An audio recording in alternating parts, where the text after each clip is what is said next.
Hello friends, I come to you on this Thursday with my crazy hair because I'm straight from the shower. Wanted to make sure I was clean for you guys. But I just got out of the shower, so I apologize for my wet hair, but I've come to do our reading videos. Here's the egg. We're gonna try this. We're gonna see if the egg will sit so that we can all watch it while I read. Today is gonna be a sports day, which is, not everybody loves sports, but there are some states that we could knock out with some sports trivia. So I'm gonna see how fast I can make these sports books, and let's do it. All right, I have Georgia, and of course, Atlanta is the capital of Georgia. What's the baseball team? The Braves. The Atlanta Braves. They are based in Georgia. So here's our Georgia book. Ready? The Braves are a team in Major League Baseball. They play in Atlanta, Georgia. Atlanta is in the southern part of America. You guys know because it borders with Tennessee, so we can go straight from Tennessee to Georgia. It can be very hot there in the summer. Yeah, I think we know. We get similar weather. The Brave Stadium is called Turner Field. Their uniforms are red, blue, yellow, and white. The Braves play lots of games against teams called the Marlins, Mets, Nationals, and Phillies. To test your sports trivia, see if you can name what states those teams are for. I can, but I want to see if you can. The Braves started playing in Boston, Massachusetts in 1876. What? But we're reading about Georgia. Here's Boston, Massachusetts, which is the Red Sox now. They won 8 pennants in their first 23 seasons. In 1914, the Braves won the World Series, but they became a bad team after that. The Braves started winning a lot again in the 1940s. They had a great pitcher named Warren Spahn. The Braves played in the World Series in 1948, but they lost. And there he is, the pitcher that they're talking about.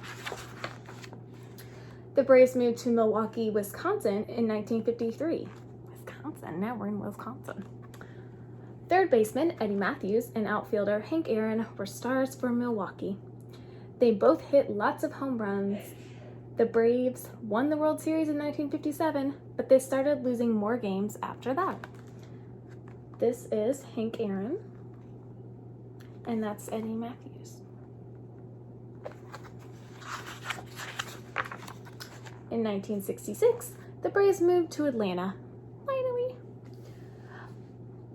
Phil Niekro was a good pitcher for Atlanta. He liked to throw knuckleballs, but the Braves hardly ever got to the playoffs. There he is. Picture that they're talking about. Ooh, this is another picture. Tom Glavine. Takes a lot to be a really good pitcher.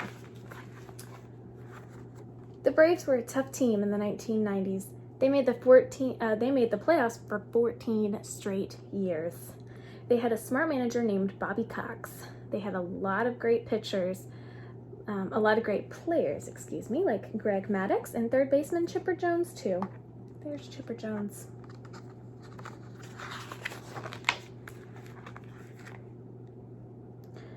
Atlanta played in the World Series 5 more times. In 1995, the Braves beat a team called the Indians to win the World Series.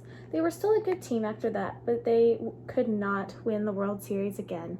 Here's another picture, John Smoltz. So you can see pictures are really important. They kind of start things off for you, just like a quarterback would in baseball. There's Greg Maddux. We talked about him. All right. Brian McCann was another Brave star. He was a strong catcher. Big outfielder Jeff Francoeur was a good player too. This is him.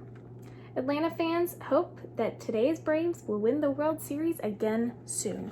So the Braves are still playing. They're playing in Atlanta, which is why we're reading them as our Georgia book.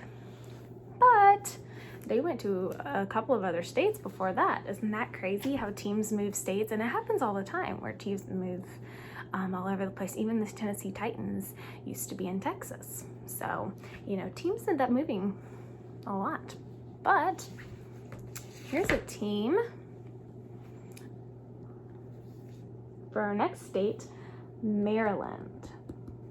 So Maryland is over near Virginia, Massachusetts, all of those states up near New England.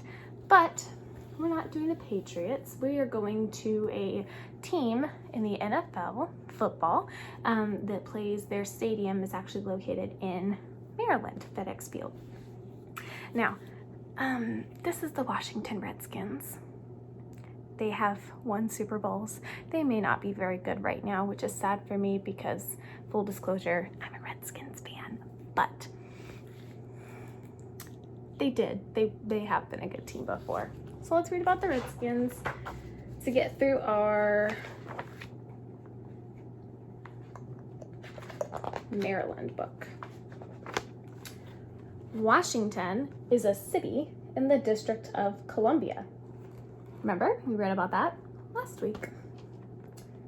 This is a small area of land that is the capital of the United States. The Washington area has a stadium called FedEx Field that is the home of a football team called the Redskins.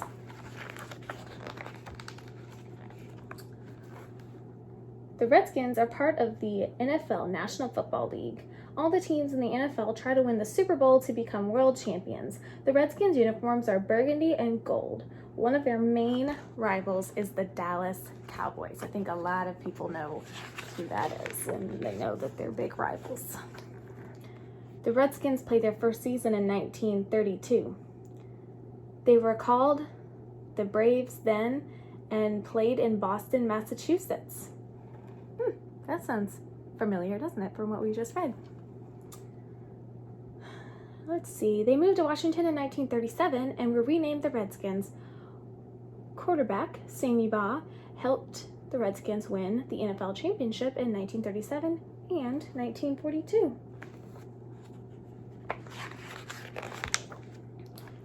The Redskins lost a lot of games in the 1950s and 1960s.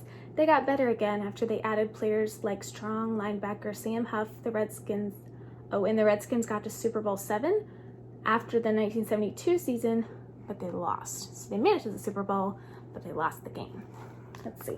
The Redskins hired a new coach named Joe Gibbs in 1981. They soon had a lot of big, strong offensive linemen too. Fans called them the Hogs. Joe Gibbs was their coach for a very long time, and he is actually one of the main reasons why I'm a Redskins fan, other than the fact that I'm from Virginia, and Virginia doesn't really have a football team, so a lot of people in Virginia are Redskins fans. Players like wide receiver Art Monk helped Washington win Super Bowls 17, 22, and 26. The Redskins got to the playoffs 4 times after that. The Redskins have had many stars. Sonny Jurgensen was a quarterback in the 1960s and 1970s. He was a slow runner but a great passer. Sometimes he handed the ball off to fast running back Bobby Mitchell. Why are they called the Redskins? The team played its first 5 seasons in Boston. Boston had a baseball team called the Braves. We learned about that. So the football team was named Braves too. The Braves were renamed the Redskins in 1937. Braves and Redskins are names for American Indians. Big running back John Riggins joined the Redskins in 1976. He liked to try to run over defensive players. Cornerback Darrell Green was another Redskins star. He was one of the fastest players in the NFL. Like the whole NFL. Isn't that crazy? Redskins added big defensive tackle Albert Haynesworth in 2009. He was strong and very hard to block. Washington fans hoped that he would lead the Redskins to their 4th Super Bowl championship.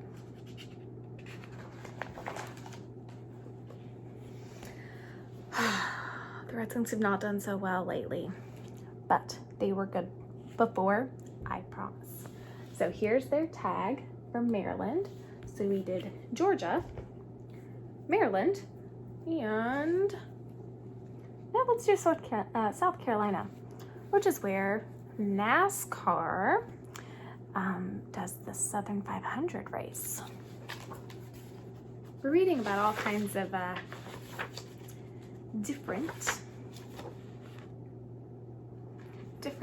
sports today. The Southern 500 is one of NASCAR's oldest races. NASCAR stands for the National Association for Stock Car Auto Racing. The Southern 500 was first run in 1950. Johnny Mance won the first prize driving a 1950 Plymouth at an average speed of 76 miles per hour.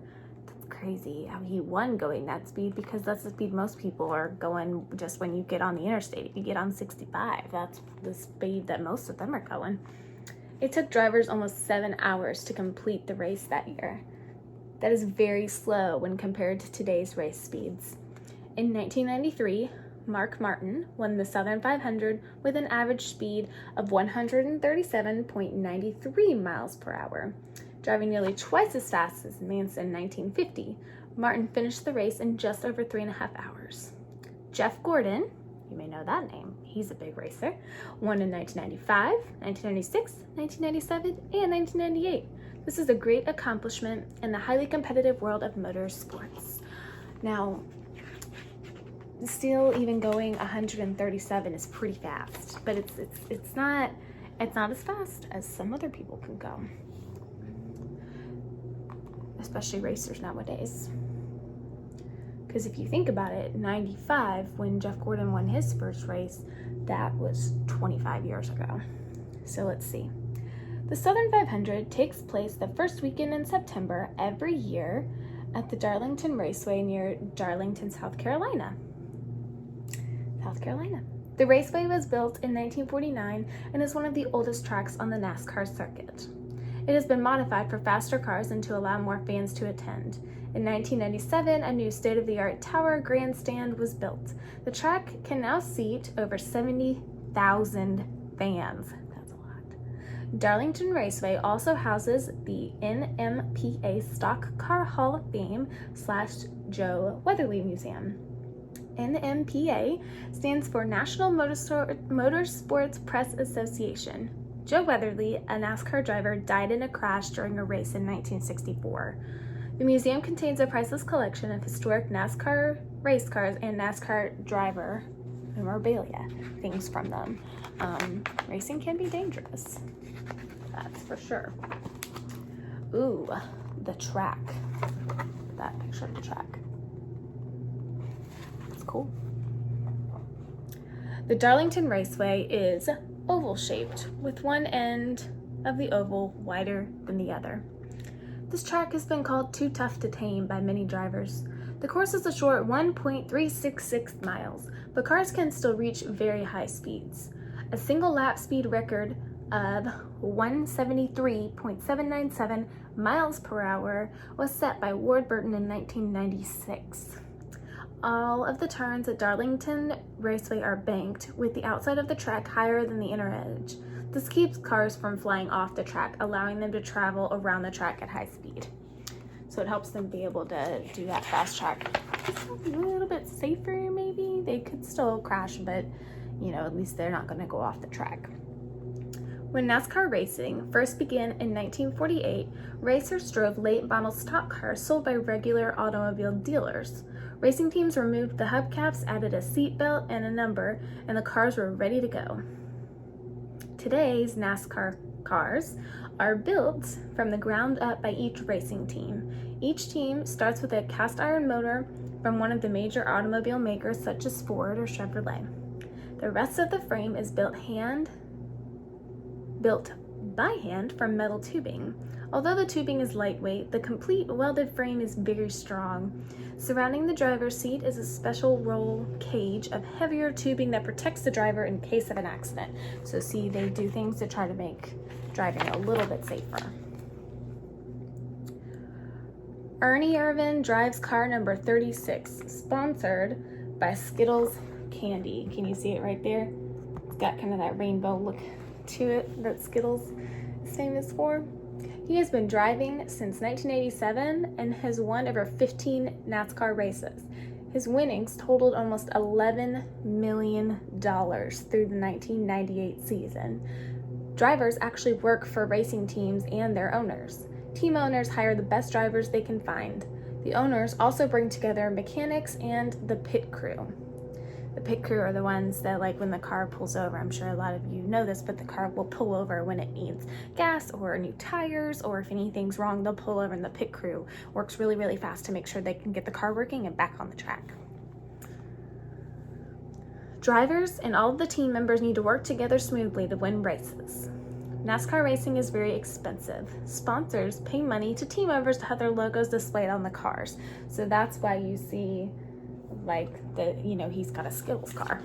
I mean, he may love Skittles, but I think it was more of a sponsorship thing. Look at that. That's Jeff Gordon. Besides winning money for their teams, drivers also win points each time they race. NASCAR's driver point system gives winners 175 points. Second place and the rest of the finishers get fewer and fewer points, with the last place driver getting 43 points. At the end of each racing season, NASCAR drivers are ranked by the total number of points they have. The driver with the most points becomes the Winston Cup Driver of the Year, which brings a lot of prestige to his team. Top-ranked teams have an easier time finding sponsors to finance them. Jeff Gordon, winner of multiple Southern 500 races, was also the Winston Cup Driver of the Year in 1995, 1997, and 1998. Qualifying takes place 2 days before race day. This event gives drivers and mechanics a chance to learn the track and determine what adjustments need to be made to their cars. NASCAR race cars have many different parts that can be changed to suit a racetrack. Tire pressure, steering, and the suspension can be adjusted to make the cars perform even better. Once drivers and teams have made practice laps and adjustments, the drivers are ready to qualify. Each driver travels around they travel once around the track at the fastest possible speed, and the fastest car secures the best starting position for the actual race. That car is awarded the pole, or the inside front position. Ooh, on race day. Let me see. On race day, the cars line up in qualifying order. Then they circle the track again and again. They build up speed lap after lap. When the race starter drops the green flag, the cars in the front row pull away from the pack. This is called a flying start. Drivers quickly try to settle into a groove or the position on the track that best allows drivers to enter and leave the corners the quickest. Drivers often follow other cars very closely. This is called drafting. People do that when they're running too. The car behind uses less fuel to travel just as fast as the car in front. Whoop. There we go. I was almost done and then I got a phone call. I'm recording on my phone. Sorry guys. All right, last thing we read about drafting. Let's see, the car behind uses less fuel to travel just as fast as the car in front, but its motor doesn't have to work as hard. Champion drivers race lap after lap for hours in tightly packed groups of cars. Action in the pits. This is when you can learn about pit crews. Part of racing strategy is knowing when to stop for fuel and new tires. When cars go into the pit, other cars can get ahead of them. So drivers pay close attention to when other cars leave the track. If the race leader stops, other drivers may decide to do the same. The other drivers know the leader probably can't get farther ahead of them if they make pit stops at the same time. Getting in and out of the pits quickly can mean the difference between winning and losing. A race team practices for hours and hours to be able to refuel the car, change tires, and clean the windshield in under a minute. Team crew chiefs organize the pit crew so that each person in the pit has a single job and becomes an expert at doing it. And this is Dale Earnhardt Jr.'s car as they're working to get him ready to go back out in the pits. Safety. Here's something I was talking about. NASCAR racing can be a dangerous sport. Drivers and spectators know accidents happen, but many precautions are taken to prevent them. All professional NASCAR drivers, even new drivers called rookies, have many years of racing experience. NASCAR race cars have fire extinguishing equipment and roll cages to prevent the driver in case of an accident. Safety is also important for race fans. Modern race courses have special retaining walls and fences to stop cars and debris from flying into the crowd. Elevated grandstands keep people above the action and hopefully out of the path of the cars and debris. So they work really hard to make this sport safe because a lot of people enjoy watching it. I don't know if you saw, but actually in their most recent race, I believe it was the Daytona 500, which is a big deal. One of the popular racers actually got into a big accident. He's okay, but you know, he had to go to the hospital and everything because he was in an accident. So it can get dangerous and it can get crazy. So it's important to be very careful with stuff like that. But racing can be a really fun sport. So, all right, well, here's what we read today. We did Georgia. We did South Carolina. And we did Maryland. How about we knocked out 3 states with sports. Oh, we did like an all sports session today. So we knocked out those 3 states today. If you have been reading with us, then that would be, after today's video, 13 books total, which is super awesome. We're over a 1/5 of the way there. We're doing great, plugging along. I know it's tricky, school, you know, being out for the year and all that kind of stuff, thinking about when we'll be able to do any kind of party, but I promise you guys, if you do this challenge with me, you will definitely, if not a party, you will get a prize. If you are working this hard for reading, and I would be so proud of you for doing that, you will definitely get something out of it. I promise, promise, promise. So I am so grateful for my friends who are still listening and reading with me. You guys are awesome. And I hope everyone has a good weekend. And I will see you guys next time. Bye.